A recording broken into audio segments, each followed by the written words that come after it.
현직 대통령 체포를 시도한 데 대해서 국민의힘은 아주 강한 비판을 내놨습니다. 만나보시죠. 공수처는 무리한 현직 대통령 체포 시도를 자제하시길 바랍니다. 내란죄 수사권에 대한 논란을 해소하기 위해서라도 공수처는 사건을 경찰에 이첩하길 바랍니다. 현재 대통령에 대한 공수처의 수사가 위법 논란을 촉발하고 있습니다. 직권남용을 통한 내란죄 수사를 재임하면서 체포영장까지 청구하였습니다. 2종 원동기 장치 자전거 면허증을 들고 포크레인까지 운전하겠다고 나서는 모습입니다. 박 대변인, 일단 오늘 공수처가 대통령을 체포하는 데는 실패했습니다만 영장 유효 기간이 지금 다음 주 월요일까지잖아요. 예. 더 할 수도 있어 보입니까? 어떻습니까? 오늘 공수처가 일종의 저는 퍼포먼스를 한 것이다라고 판단이 되는데요. 일단 영장이 유효 기간이 되는 데까지는 추가적으로 시도할 여지는 있다라고 보입니다. 이에 대해서 저희 국민의힘 여당인 국민의힘은 이런 문제의식을 표출할 수밖에 없습니다. 결국에 우리나라는 삼권 분립으로 된 국가 아니겠습니까? 어떤 법률을 바꾸기 위해서는 국회에서 합의를 통해서 법을 바꾸거나 아니면 위헌 법률 재판을 통해서 바꿔야만 합니다. 판사 개인이 법을 무력화하고 적용할지 말지를 판단하는 것은 법 테두리 안에서 집행을 해야 되는 사법부의 월권행위이기 때문에 이에 대해서 강력하게 문제 제기를 하는 것은 일면 당연하다라고 생각되고요. 또 아까 윤상현 의원에 대해서 어떤 자기 정치를 한다 이제 이런 평가들도 있습니다만 윤상현 의원은 또 인천 지역구의 또 수도권 의원 아니겠습니까?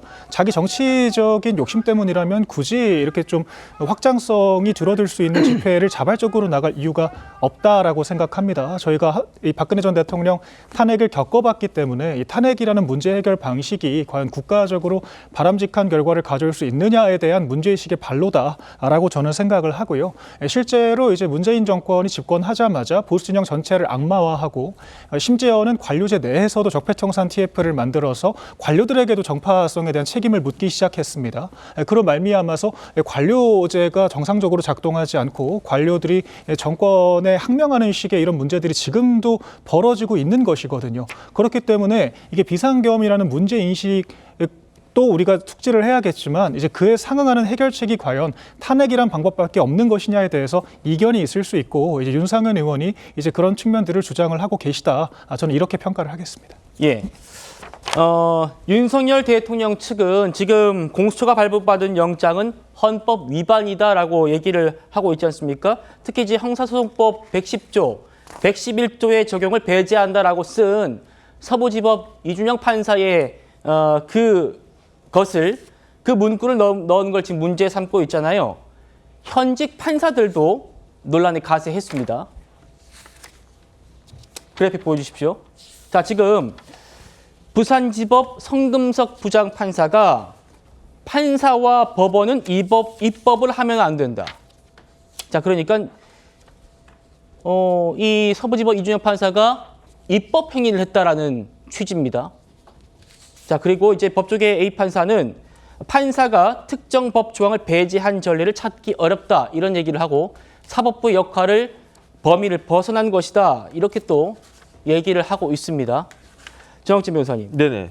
오늘 헌법재판소가요 대통령 측이 신청한 체포영장 가처분 이거 적법 요건 검토하겠다 이렇게 입장을 냈습니다. 어떻게 될 거라고 보십니까? 글쎄요, 그거는 뭐 제가 함부로 예측하기는 어려운데 헌법재판소 빨리빨리 이런 좀 그런 판단을 해줘야 되는 게 그 다음에 성금석 부장판사가요 굉장히 고참 부장판사입니다. 그래서 대법관 후보로도 이름이 올라갔던 그런 분이기 때문에 예. 그런데 제 생각에는 성금석 부장판사 말씀이 맞아요.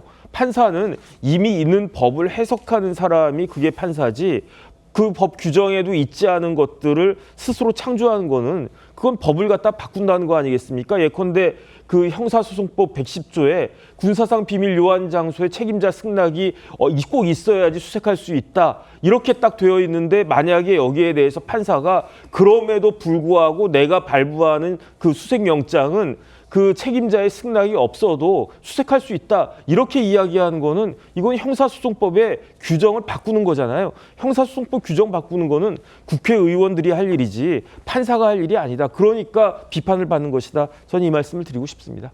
네. 자, 성치 부장님께도 같은 질문 드리죠. 성금석 부장 판사 굉장히 또 선후배들로부터 많은 존경을 받는 분으로 저도 알고 있습니다. 판사와 법원은 입법을 하면 안 된다. 이런 지금 본인의 소신 발언을 현직 부장판사가 내놓고 있는 겁니다. 어떻게 보세요?